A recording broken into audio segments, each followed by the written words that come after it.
Everyone, good evening. आज हम लोग स्टार्ट कर रहे हैं, है ना, 1000+ इरर सीरीज का। मतलब 1000+ इरर्स का एक सीरीज स्टार्ट करेंगे, ठीक है, जिसमें आपको हम लगभग 1000 कॉमन इरर्स करवाएंगे। ठीक है, ज़्यादा टाइम नहीं लगेगा। अभी हम स्टार्ट करते हैं, देखते हैं एक दिन में। आज हम लोगों ने 20 ही रखा है, ठीक है, तो हम लोग आज 20 कर लेते हैं। और अगर और भी टाइम हमारे पास बचेगा, ठीक है, तो उसके बाद लगभग 35-40 मिनट का सेशन करेंगे और उस टाइम में जितना इरर हो सकता है हम लोग करेंगे, ठीक है। अब ध्यान देना, ये फर्स्ट है तुम्हारा, he had no accuse for attacking that old man. आप देखिएगा ध्यान से, पहले सोचिए और बनाने का ट्राई कीजिए कि इसका आंसर क्या होगा, है ना। और उसके बाद फिर आप देखिए कि एग्जैक्ट आंसर क्या है। तो अगर आप इतना प्रैक्टिस करेंगे तो ये जाकर के आपका धीरे धीरे क्लियर होता चला जाएगा, है ना। 1000 जो भी क्वालिटी इरर्स है वो सब हम आपको करवा देंगे, जिससे आपको प्रॉब्लम एग्जाम में बहुत कम होगा, ठीक है। देखिएगा, फर्स्ट है तुम्हारा, he had no accuse for attacking that old man. बताओ कहाँ इरर होगा। तो आप में से अधिकतर लोग सोच रहे हैं कि भाई 2 में इरर है, और आप ये भी सोच रहे हैं कि एक्यूज के साथ प्रीपोजिशन क्या आता है, ऑफ। आपका कहना बिल्कुल सही है कि एक्यूज के साथ प्रीपोजिशन आता है ऑफ, फिक्स्ड है एकदम, ध्यान रखना। जैसे he is, he was accused with murder, him small होगा, एक्यूज्ड विथ मर्डर गलत हो जाएगा, यहाँ पे लिखना पड़ेगा एक्यूज्ड ऑफ मर्डर। क्लियर। अब देखो, इसी में एक चार्ज्ड, तो एक्यूज के साथ ऑफ आता है आरोप लगाना, और चार्ज के का मतलब भी है आरोप लगाना। और चार्ज्ड का जब यूज करोगे तो चार्ज के साथ प्रीपोजिशन विथ आता है, accuse of charged with, fixed है, ध्यान रखना।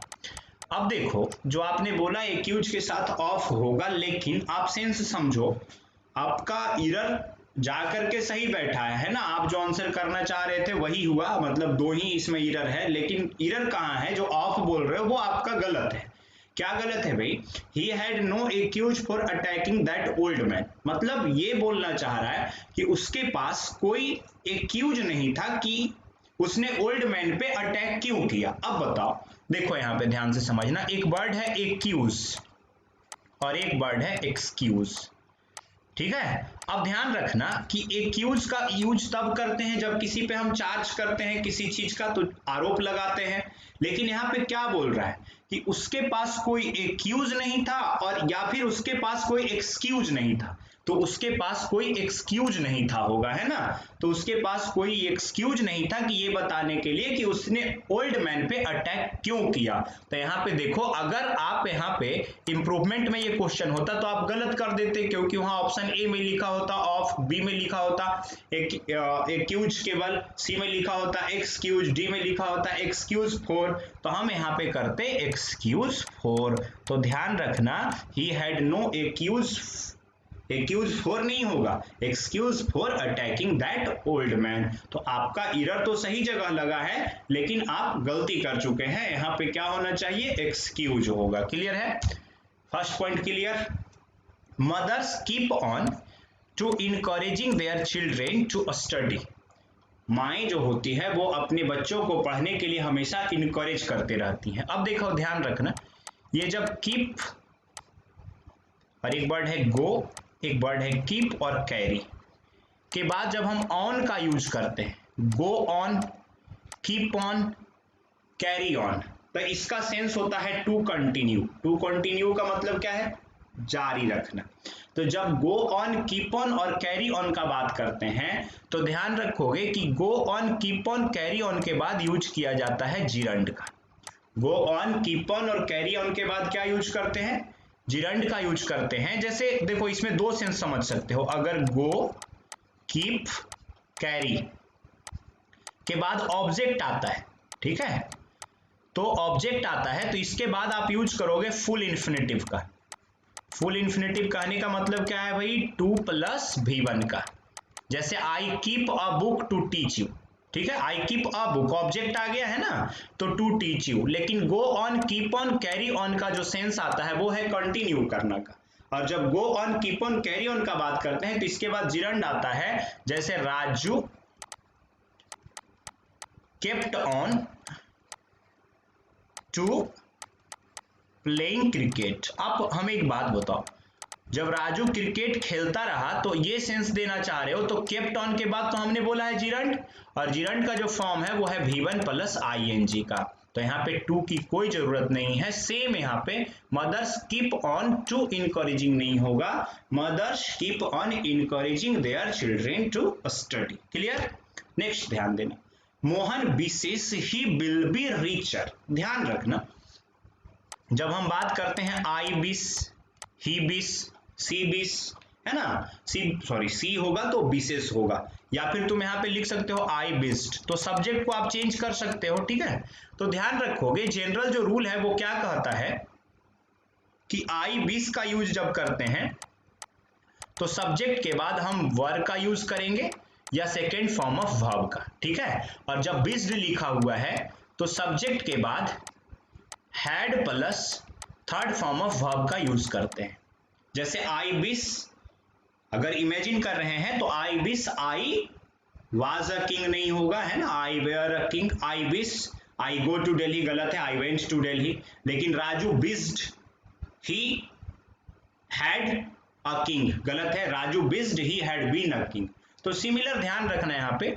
अब देखो मोहन विशेष ही विल बी रिचर, तो बोलोगे सर यहाँ क्या गलती है। अब ध्यान से समझना, ये यूज तब करते हैं हम जब सेंटेंस कंडीशनल हो। कंडीशनल सेंटेंस क्या होता है भाई, जब एक सेंटेंस में मतलब दो बातें बताई गई हो, मतलब एक सेंटेंस में दो एक्शन होगा। लेकिन जनरली हम जब यूज करते हैं मोहन विशेष आई बिस, आई बिस्ड, अगर सिंपल सेंटेंस है तो आप वहां पे यूज कर सकते हो आई बिस के बाद जो सब्जेक्ट है उसके बाद आई बिस, ही बिसेस, सी बिसेस, तो वहां पे हम यूज कर सकते हैं वुड प्लस V1 का। किसका यूज कर सकते हैं, वुड प्लस V1 का। अब बोलोगे सर जब आई बिस्ड होगा तब यहाँ पे आपको यूज करना होगा subject plus would plus have plus third form of verb का।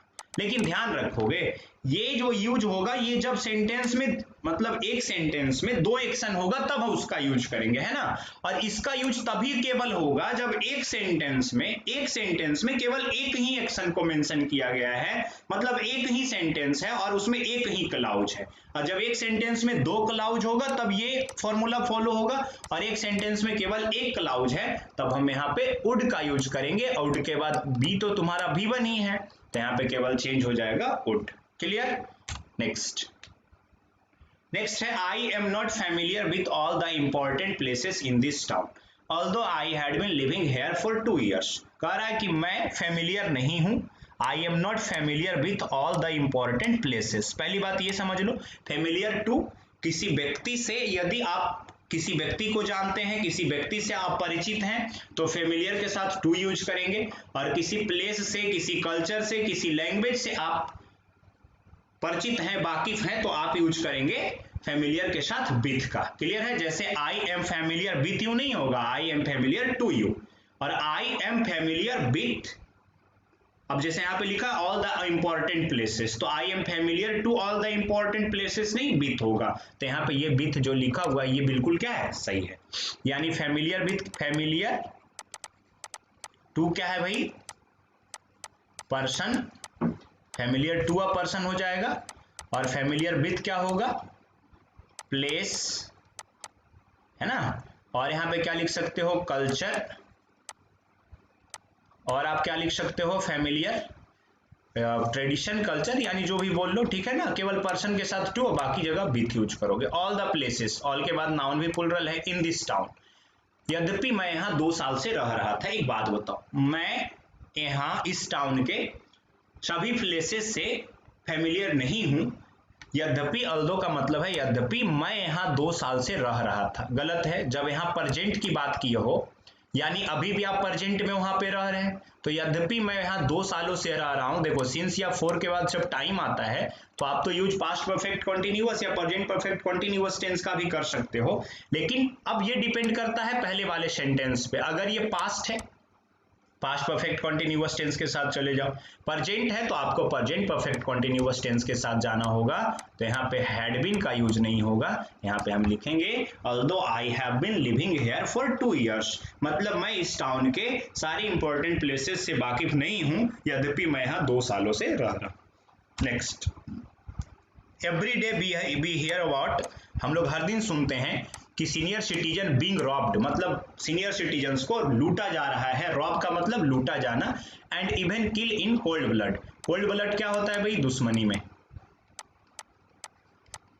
दुश्मनी में यूज करते हैं हम कोल्ड ब्लड का। या तो अब एक बात बताओ, एवरीडे हम लोग ये सुनते हैं कि सीनियर सिटीजन को लूटा जा रहा है ना, सीनियर सिटीजन बीइंग रॉब्ड। एक बात बताओ, बात यहाँ पैसिव की हो रही है, उन्हें लूटा जा रहा है, तो being robbed and even killed नहीं होगा, सॉरी यहाँ पे किल नहीं होगा, यहाँ पे लिखना पड़ेगा किल्ड। क्यों? क्योंकि हम यहाँ पे पैसिव बना रहे हैं, and even killed in cold blood. Clear है? ये सारा प्रीवियस ईयर का question. Next, Ravi Shankar's performance was given a standing ovation by the people who has come to hear him. अब देखो, रविशंकर का जो परफॉर्मेंस था उसे स्टैंडिंग ओवेशन मिला उन लोगों के द्वारा जो उसे सुनने आए थे।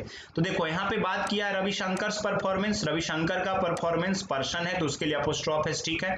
परफॉर्मेंस के लिए वाज है, पैसिव स्ट्रक्चर है तो वाज गिवन, और स्टैंडिंग ओवेशन ये भी ठीक है, बाय द पीपल लोगों के द्वारा ये भी ठीक है। हु, अब आप सोच रहे होंगे सर हु के साथ यहाँ पे हैव कर दो, लेकिन एक बात बताना, ध्यान से समझो, यहाँ पे बाज की बात है, तो जब पास्ट की बात है तो आपका एक क्लाउज अगर पास्ट में है, रविशंकर का परफॉर्मेंस पास्ट में हुआ है, यानी कि लोगों ने स्टैंडिंग ओवेशन भी पास्ट में दिया, तो यहाँ पे आप ठीक बोल रहे हो, पीपल के साथ हैज नहीं होगा, लेकिन अगर आप हैव भी कर दोगे तो भी गलत होगा, पीपल हु हैड होगा, क्योंकि बात कब की हो रही है? तो बात पास्ट की हो रही है, तो पीपल हु हैव नहीं या हैज नहीं, यहाँ पे हम लिखेंगे हैड। क्लियर है? Next, he was elected as chairman of the college. अब देखो ध्यान रखना, उसे इलेक्ट किया गया, ये भी पैसिव का स्ट्रक्चर है, देखना ध्यान से, एक वर्ड है elect, select, become, make, declare. ध्यान दोगे, ये सारे वर्ड्स का यूज जब हम सेंटेंस में करते हैं तो पहली बात ध्यान रखना, इसके बाद जो पोस्ट नेम आएगा तो इस पोस्ट नेम के पहले आर्टिकल द नहीं आता। क्या नहीं आता? आर्टिकल द नहीं आता, ये ध्यान रखना है आपको। लेकिन अब ध्यान रखना कि जब elect, select, become, make, declare का यूज जब कर रहे हैं और इसके बाद जो पोस्ट नेम आएगा द तो नहीं ही आता, एज का यूज क्यों करोगे? अब हम आपसे पूछते हैं क्यों नहीं करोगे। एक बात बताना, उसे इलेक्ट किया गया चेयरमैन, अब एक बात बताओ, उसे चेयरमैन के जैसा इलेक्ट कैसे होगा? एज तो सेंस देता है के जैसा का, तो उसे चेयरमैन के जैसा इलेक्ट नहीं किया गया है ना, तो यहाँ पे हम बात करेंगे he was elected as chairman, नहीं। आप समझ सकते हो यहाँ पे एज का यूज नहीं होगा, मतलब elect, select, become, make, declare के बाद जो पोस्ट नेम आएगा उसके पहले आर्टिकल द तो नहीं ही आएगा, आप एज का भी यूज नहीं करोगे, यानी ये जो वर्ड है एज, इसका भी यूज आप नहीं करेंगे। जैसे we selected him as captain, गलत है, बी सेलेक्टेड हिम कैप्टन लिखो, पूछो सर द नहीं तो ए एन लिख सकते हैं, हाँ ए एन लिख सकते हो, जैसे we selected him B selected him a captain, तो आप ए एन यूज कर सकते हो बट द और एज से बचोगे, तो he was elected chairman of the college. Clear? Next, candidates present, मतलब वो कैंडिडेट जो परजेंट हैं in the examination hall, examination hall में, should make use with such opportunities, उन्हें इस प्रकार के अवसर का, अपॉर्चुनिटीज का यूज करना चाहिए। अब ध्यान रखना, मेक यूज विथ नहीं होता, ये बहुत इजी है, मेक यूज ऑफ आएगा, तो यहाँ पे विथ का यूज नहीं, यहाँ पे हम यूज करेंगे ऑफ का। तो ध्यान रखना, आप ध्यान से समझो, और जो चीज नहीं आपको लगता है कि थोड़ा टफ है वो आप पूछ भी सकते हो। और दूसरी बात ध्यान रखना कि देखो हर एक क्वेश्चन का एग्जाम में अपना वैल्यू है, तो जितना ज्यादा आप सही करोगे उतना ज्यादा आपके लिए बेटर होगा। देखो क्वेश्चन नंबर नेक्स्ट क्या है भाई, I was shocked to see how much my grandmother had aged, मैं ये देख करके बड़ा आश्चर्यचकित था कि मेरी जो ग्रैंड मदर थी, मतलब बूढ़ी माँ थी, दादी थी, उनका एज इतना ज्यादा हो गया था since we the last time we visited her. अब देखो ध्यान देना, आई वाज शॉक्ड, अब कुछ लोग सोच रहे होंगे कि सर शॉक्ड एट होता है, अरे भाई शॉक्ड एट होता है जब आप कोई न्यूज वगैरह पे शॉक हो तब तो शॉक के साथ एट होगा, कि सभी जगह आप एट यूज करोगे। तो आई वाज शॉक्ड टू सी, मतलब मैं ये देख करके आश्चर्यचकित था, बात पास्ट की हो रही है और टू के बाद भी1 आ रहा है first form, how much my grand mother had aged, मेरी दादी का बहुत एज हो गया था, since the last time we visited her, जब हमने लास्ट टाइम उन्हें विजिट किया। ध्यान रखना यहाँ सिंस के बाद पास्ट इंडेफिनिट ठीक है, और चूंकि सेंटेंस यहाँ पहले से पास्ट में है तो ये भी पास्ट में ठीक है, कहीं कोई गलती नहीं, आंसर हो जाएगा no error. Clear? Next, my heart is so full for words, मतलब मेरा हार्ट जो है ये, मतलब ये भी इतना फुल है वर्ड्स से कि मैं कुछ बोलने में, मतलब कुछ बोल नहीं सकता। तो ध्यान रखना ये जो सही एक्सप्रेशन है ये है माई हार्ट इज सो फुल, नहीं, यहाँ पे लिखना पड़ेगा टू फुल फॉर वर्ड्स। ठीक है, तो यहाँ पे हम लिखेंगे my heart is too full for words. हाँ, अगर इसको चेंज करोगे तब तुम लिख सकते हो माई heart is so full that I am out of words. ठीक है, ये इसका हो गया ट्रांसफॉर्मेशन।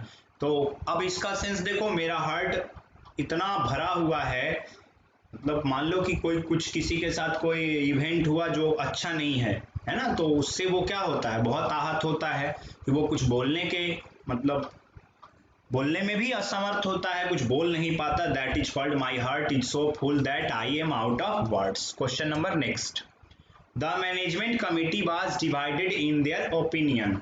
ध्यान देना, एक वर्ड है कमिटी, पार्लियामेंट, जूरी, फैमिली, ये सारे वर्ड जो है देखो ध्यान से, जब ये कभी सेंस इनका यूनाइटेड हो, कभी सेंस इनका यूनाइटेड होता है और कभी सेंस इनका डिवाइडेड होता है। मतलब क्या है भाई, ये कमिटी वाले लोग कभी एकमत होते हैं, कभी बटे हुए होते हैं। पार्लियामेंट वाले तो हमेशा ही बटे होते हैं। जूरी वाले जो फैसला देने वाले लोग हैं, तो आप सुनते होंगे कि फैसला 3-2 से आता है ना। तो ये जो ज्यूरी होता है ये भी कभी डिवाइडेड होता है, कभी यूनाइटेड होता है। फैमिली के लोग, मान लो आप बोले कि भाई कुछ स्टार्ट करना है या फिर कोई काम करना है, तो उसमें कुछ लोग आपसे सहमत हैं और कुछ लोग आपसे सहमत नहीं हैं। तो ध्यान रखना, जब ये यूनाइटेड होंगे तब इसे सिंगुलर समझा जाता है, क्योंकि एक है, और जब एक है तो सिंगुलर, तो वर्ब भी सिंगुलर, और सिंगुलर वर्ब जब होगा तो आगे जो प्रोनाउन होगा वो होगा इट ग्रुप का। किस ग्रुप का होगा? इट ग्रुप का होगा। लेकिन जब ये डिवाइडेड होगा तो इसे प्लुरल समझा जाएगा, और जब प्लुरल समझा जाएगा तो यहाँ प्लुरल वर्ब आएगा, और जब प्लुरल वर्ब आएगा तो प्रोनाउन दे ग्रुप का आता है। ये बहुत इंपॉर्टेंट है, ध्यान रखिएगा।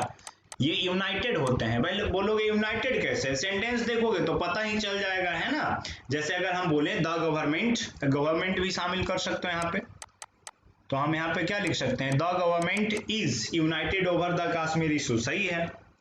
लेकिन अगर उसी को लिखोगे the government is not United over the Kashmir issue, तो गलत हो जाएगा। अब आर लिखना पड़ेगा क्योंकि डिवाइडेड है। तो द मैनेजमेंट कमिटी, कमिटी की बात है, बाज डिवाइडेड, समझ ही गए होगे। जब ये बटा हुआ है तो फिर यहाँ पे बाज डिवाइडेड नहीं, क्या होगा, were divided in their opinion. Clear है? अब बोलोगे देयर क्यों है भाई, प्लुरल है तो प्रोनाउन दे ग्रुप का देना है, और दे ग्रुप का प्रोनाउन कौन है, there. Next, a speech was given to man to conceal his thoughts.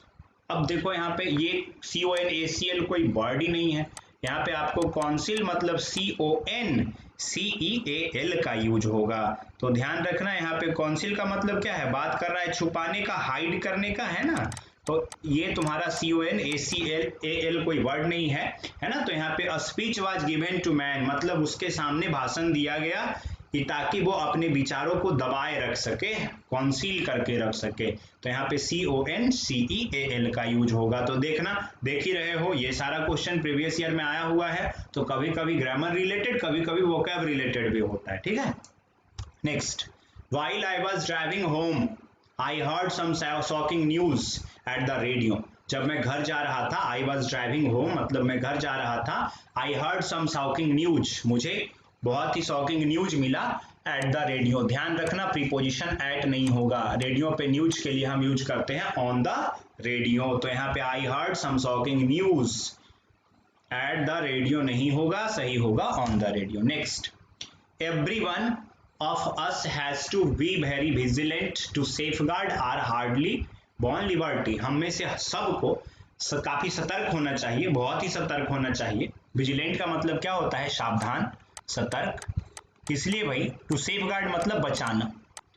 To बचाना, किसको बचाना भाई? आवर हार्डली बॉर्न लिबर्टी, जो मुश्किल से हमें आजादी मिला है। एक बात समझना जरा ध्यान से, एवरीवन के बाद ऑफ नाउन प्लुरल, प्रोनाउन भी प्लुरल, वर्ब सिंगुलर, ठीक ही है। बहुत ही अलर्ट होना चाहिए, तो to be very vigilant. To safeguard, ये भी सही है। टू के बाद V1, सेफगार्ड, ठीक ही है। आर हार्डली बॉर्न लिबर्टी, अब देखो इसको समझना, हार्ड, हार्ड तो एडजेक्टिव होता है, और जब हार्ड एडजेक्टिव होगा तो इसका सेंस होगा कठिन या कठोर। जैसे बोलते हो ना मैथमेटिक्स इज हार्ड, है ना, तो मैथमेटिक्स कठोर है, गलत है। हार्ड मतलब वहां हुआ कठिन है। लेकिन जब हम हार्ड का बात करते हैं तो इसका दूसरा सेंस कठोर भी होता है, जैसे हार्ड वाटर सुने होंगे, कठोर जल, है ना। लेकिन ध्यान रखना, जब ये hard adverb as an adverb work करता है तो इसका दो सेंस है, हार्ड ही होता है और एक होता है हार्डली। मतलब हार्ड भी एडवर्ब है और हार्डली भी एडवर्ब है, ठीक है ना। अब ध्यान रखना, हार्ड का मतलब होता है विथ ग्रेट एफर्ट, जिसको हम बोलते हैं विथ ग्रेट एफर्ट। मतलब क्या है भाई? मतलब पूरे जोश से, पूरे उत्साह के साथ, है ना। तो हम बात करते हैं हार्ड का। जैसे अगर हम तुमको बोले he works very hard to pass the exam, सही है, he works very hard to pass the exam. अब अगर वहां लिखोगे he works very hardly to pass the exam, गलत हो जाएगा। लेकिन हार्डली जो है, हार्डली का जो सेंस आता है, इसका मतलब होता है बड़ी ही मुश्किल से। हार्डली का मतलब क्या होता है? बड़ी ही मुश्किल से। बड़ी ही मुश्किल से मतलब क्या है भाई? ऑलमोस्ट निगेटिव ही था लेकिन फिर भी काम हो गया, है ना। तो हार्डली बड़ी ही मुश्किल से होता है। जैसे he could hardly gate pass marks in the exam, मतलब उसे एग्जाम में बहुत ही मुश्किल से पास मार्क्स मिल सका, ठीक है। अब एक बात बताओ, तो हम में से सबको बहुत ही सावधान होना चाहिए। तो हमारा हार्डली बॉर्न लिबर्टी मतलब जो मुश्किल से आजादी मिला है, नहीं, जो हमें बहुत मेहनत के बाद आजादी मिला है, तो यहाँ पे लिखना पड़ेगा to safeguard our hard born liberty. Clear है? Next, yesterday I met a man who was blind with the right eye. ध्यान से समझना, ब्लाइंड के साथ प्रीपोजिशन का क्या समस्या है? जब हम ब्लाइंड के साथ यूज करते हैं, blind in the left, the लिख सकते हो, ब्लाइंड इन द लेफ्ट और राइट आई, ये तुम्हारा सही है। ब्लाइंड के साथ लेफ्ट आई और राइट आई की बात कर रहे हो, तो ब्लाइंड के साथ प्रीपोजिशन क्या आएगा? इन। अब अगर लिखा हुआ है ब्लाइंड एन आई, तो अब आपको लिखना पड़ेगा ब्लाइंड ऑफ एन आई, जो एक आंख का अंधा है, तो ब्लाइंड के साथ ऑफ। क्लियर है? ब्लाइंड खाली स्थान, बोथ द आईज। देखो कितना एकदम सिंपल सिंपल बात में कितना समस्या है। तो यहाँ पे लिखना पड़ेगा blind with both the eyes, मतलब जो दोनों आंख से अंधा है। और एक बात बहुत इंपॉर्टेंट, ब्लाइंड डिफेक्ट्स, मतलब जिसको अपना गलती ही नहीं दिखता है ना, तो उसे हम क्या बोलते हैं? तो वहां पे लिखना है ब्लाइंड टू डिफेक्ट्स। अब ध्यान रखो, यहाँ पे विथ का यूज गलत होगा, यहाँ पे इन का यूज गलत होगा, और मतलब विथ भी गलत होगा, और यहाँ पे ब्लाइंड ऑफ या इन करोगे तो गलत होगा, और यहाँ ब्लाइंड ऑफ डिफेक्ट्स करोगे तो गलत होगा। ब्लाइंड इन द लेफ्ट और right eye, blind of an eye, blind with both the eyes, और ब्लाइंड टू डिफेक्ट्स। तो यहाँ पे क्या होगा? Who was blind in the right eye होगा, है ना। तो ध्यान रखना, ये बहुत इंपॉर्टेंट है। Next, the manager is having his problems but we have ours as well. Manager का अपना प्रॉब्लम है बट हमारा भी तो है। अब ध्यान रखना, ये हैव ऑन पॉजेज क्या शो करता है भाई? ये पोजीशन शो करता है। जब सेंस हम रखने का देते हैं तो हम ये तीनों वर्ड का यूज करते हैं। और ध्यान रखना, जब हैव ऑन और पॉजेज का यूज रखने के सेंस में करते हैं तो इसका कॉन्टिन्यूअस फॉर्म नहीं होगा, तो यानी हम इसे प्रेजेंट कॉन्टिन्यूअस में यूज नहीं कर सकते। तो द मैनेजर इज हैविंग नहीं होगा, द मैनेजर सिंगुलर है तो यहाँ पे लिखेंगे हैज हिज प्रॉब्लम्स। मैनेजर का अपना प्रॉब्लम है बट हमारा तो भी तो अपना है, तो यहाँ पे इज हैविंग का यूज नहीं, हैज का यूज होगा। हाँ, अगर आप इसका यूज कर रहे हो से रखने के सेंस में, तब कॉन्टिन्यूअस नहीं बनेगा। लेकिन अगर हैव का यूज हम ड्रिंक करने के सेंस में, ईट करने के सेंस में, टेक करने के सेंस में यूज करें। जैसे I am having my lunch, तो ये सही है ना। I am having my lunch बिल्कुल सही है। क्यों? क्योंकि यहां रखने का कोई सेंस ही नहीं है। लेकिन अगर तुम लिखोगे I am having a new car, मेरे पास एक नया कार है, तो सेंस रखने का है, तो ये गलत हो गया। यहाँ पे लिखना पड़ेगा I have a new car. जैसे एक एग्जांपल है, माधुरी दीक्षित इज हैविंग, ये भी एसएससी में आया था। Madhuri Dixit is having a large number of fans, मतलब माधुरी दीक्षित के पास बहुत सारे फैंस हैं। गलत हो गया है ना, इज हैविंग नहीं हैज होगा। Next, the large balloons I bought for Christmas is very nice. अब बताओ सब्जेक्ट क्या है? लार्ज बैलून्स, जो मैंने खरीदा किस लिए? क्रिसमस के लिए। तो जो मैंने क्रिसमस के लिए खरीदा वो बहुत अच्छा है। अब बताना, यहाँ पे लार्ज बैलून्स सब्जेक्ट है, तो फिर यहाँ पे इज वेरी नाइस नहीं, क्या होगा? आर वेरी नाइस, क्योंकि सब्जेक्ट प्लुरल है तो वर्ब भी प्लुरल देना होगा। Next, Indian women are good in cooking. ध्यान रखना, जब किसी पे किसी चीज का पकड़ दर्शाना हो, गुड हो कोई किसी चीज में या वीक हो, तो गुड या वीक दोनों के साथ प्रीपोजिशन आता है एट। जैसे I am good in English, ये बहुत पूछा गया है, ठीक है, तो ये गलत है। तो ध्यान रखना, गुड इन नहीं, क्या होगा? Good eight. तो किसी पे किसी का पकड़ है या कोई किसी चीज में कमजोर है, तो गुड या वीक के साथ प्रीपोजिशन आता है एट। तो Indian women are good in cooking नहीं, क्या होगा? Good at cooking. क्लियर हो गया? Next, even if he was a god I would not trust him. यदि वो गॉड भी होता तो मैं उस पर भरोसा नहीं करता। ध्यान रखना, if, as if, even if, I wish, अभी अभी बताया था हमने ना। अब ध्यान रखना, जब इसका यूज आप कंडीशनल सेंटेंस में करते हो तो इसके साथ जो सब्जेक्ट आता है उसके साथ हम यूज करेंगे वर या V2 का, क्योंकि आगे देखो वुड नॉट ट्रस्ट का यूज हुआ है, वुड प्लस V1 का। तो इसका एक पार्ट तो ये होगा कंडीशन वाला और दूसरा पार्ट इसका होगा subject plus would plus V1 plus object का। तो ध्यान रखोगे यहाँ पे क्या होगा? इवन इफ, ही के साथ वाज नहीं आएगा, यहाँ पे हमें लिखना पड़ेगा even if he were a god I would not trust him. ठीक है? Next, they will leave the office at 6। अब देखो टाइम के पहले हम एट का प्रीपोजिशन यूज करते हैं, ये ठीक है। वे लोग ऑफिस से 6 बजे चलेंगे, है ना। रीच एट होम, और घर पहुंचेंगे बाई 7, और घर कब तक पहुंचेंगे? 7 बजे तक। अब ध्यान रखना, दे will leave the office, office से चलेंगे एट 6 बजे, एंड रीच एट होम नहीं। ध्यान रखना, रीच के साथ प्रीपोजिशन एट नहीं आएगा, रीच ट्रांजिटिव वर्ब है, तो यहाँ पे रीच एट होम नहीं होगा, रीच केवल होगा। हाँ, अराइव का यूज करोगे तो अराइव के साथ आप एट का यूज कर सकते हो। तो ध्यान रखना, रीच एट होम नहीं होगा, reach home. They will leave the office at 6 and reach home by 7। Clear है? नेक्स्ट, अब आज यहीं तक, आज हमने 20 क्वेश्चन करवाया, ठीक है। नेक्स्ट टाइम से हम ये क्वेश्चन बढ़ाने का ट्राई कर रहे हैं, लगभग 30 क्वेश्चन करेंगे, है ना। और जितना जल्दी से जल्दी हो सके हम लोग 1000 ईरर प्लस और इसी 1000 प्लस ईरर्स का सीरीज स्टार्ट करेंगे। उसके बाद फिर आगे और देखते हैं और कौन कौन सा सीरीज जिसमें आपको प्रॉब्लम होता है, आप कमेंट करके बताइए कि ये सीरीज आप स्टार्ट कीजिए, है ना। ठीक है, तो सेशन अटेंड करने के लिए बहुत बहुत धन्यवाद।